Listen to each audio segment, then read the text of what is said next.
Le but, c'est d'aller plus loin puisque nous arrivons.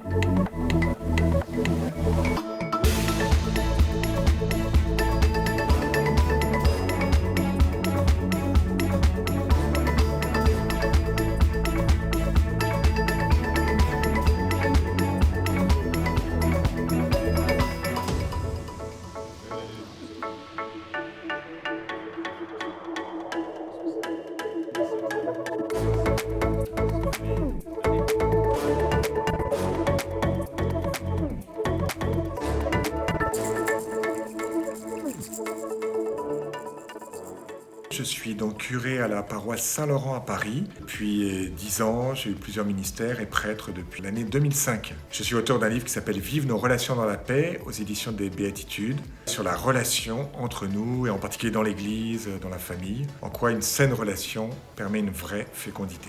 J'ai été invité par le diocèse de Saint-Dié pour une grande journée avec des prêtres et des laïcs, responsables de communautés, pour travailler sur la relation, la communion dans l'Église. Et je m'aperçois humblement que en fait, la relation à l'autre est peu travaillée dans l'Église. Le diocèse m'a demandé aujourd'hui de parler spécifiquement de la correction fraternelle. C'est pas donner une fessée à quelqu'un. La correction, c'est un peu comme l'opticien. C'est-à-dire, en fait, au niveau de ta vue, il y a quelque chose qui n'est pas très ajusté. En fait, la question qu'on se pose, c'est comment dire des choses difficiles. On s'aperçoit que dans un diocèse, une communauté, souvent il y a des situations qui pourrissent. Un souci qui est identifié. Et je dois formuler une remarque. Par contre, formuler cette remarque, c'est compliqué. Donc, on s'appuie sur l'épître de Jacques. Donc, on va voir du côté de celui qui corrige, comment je m'adresse à l'autre, quelles sont les étapes pour pas entrer comme un mammouth dans un salon de porcelaine. Et puis, du côté de celui qui est corrigé, quelles sont les attitudes en Église qui fait que j'accepte la correction. Et moi, je rêve, évidemment, c'est un peu mon message, qu'on entre dans une culture de la gratitude, c'est-à-dire de dire aux autres quels sont leurs talents, de dire ce qu'on aime chez les autres. Et si régulièrement on dit ce qu'on aime chez les autres, alors on pourra dire la remarque difficile. Mais par contre, est-ce qu'on est capable en Église de se remettre en question, donc de dire « dites-moi quel est mon angle mort, dites-moi ce qui ne va pas, je suis ouvert ». Vous voyez, le Christ nous demande d'être des enfants. Le propre de l'enfant, c'est qu'il apprend. Donc être adulte, être un leader, c'est un learner, quelqu'un qui apprend régulièrement, qui se questionne, qui se remet en cause pour toujours optimiser sa relation à l'autre.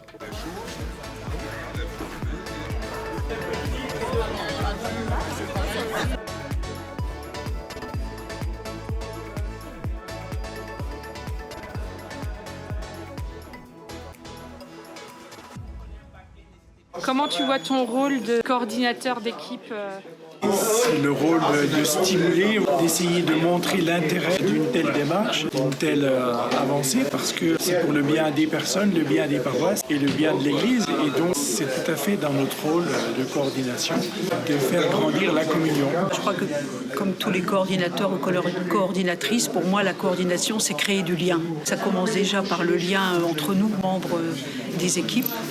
Déjà se connaître, ça me paraît important. Et puis créer du lien au niveau paroissial, évidemment, être à l'écoute de ce qui se vit, de ce qui se dit. Et je pense qu'on a quand même un rôle assez privilégié avec notre prêtre modérateur. Pour ce qui nous concerne, s'il s'agit de Claude Duru. Qu'est-ce que vous a apporté cette journée, cette présentation du Père Dollier? La matinée déjà, c'est toujours intéressant. En ce qui me concerne, c'est toujours enrichissant. Je repars toujours nourrie de beaucoup de choses. Entre déjà le plaisir de se rencontrer, de se connaître en tant que coordinateur, parce que pour ma part, ce n'est que la deuxième rencontre là que je vis.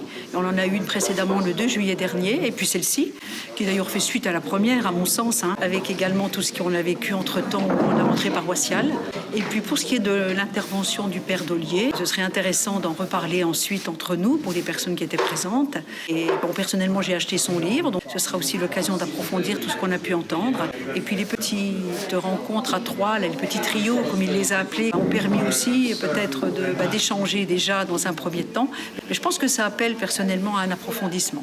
Le thème de la correction fraternelle, on en a besoin constamment et c'est quelque chose qu'on n'a pas appris à l'école. On ne connaît pas bien les outils pour gérer les conflits, tout ça, donc on est confronté très souvent dans notre vie. Et Donc cette journée était très intéressante et puis c'est un appel à continuer la réflexion à partir de son livre et aussi donc à plusieurs en équipe paroissiale d'essayer d'avancer sur le sujet pour grandir dans la communion. Alors cette démarche, elle n'est pas simplement pour nous, entre nous. C'est vrai que le diocèse de Saint-Dié va proposer à tous les diocésains tout un petit livret pour le carême qui va reprendre le thème de la relation à l'autre avec cet équilibre entre l'écriture, des petits outils et puis la sanctification, appropriée à votre contexte. Bien sûr, j'ai donné pas mal d'éléments de mon livre qui sont passés dans ce parcours, mais c'est un vrai complément bien enraciné. Donc j'espère que toutes les paroisses, et au-delà des paroisses, les mouvements pourront vivre ce parcours stimulant pour vérifier, purifier, soigner nos relations fraternelles,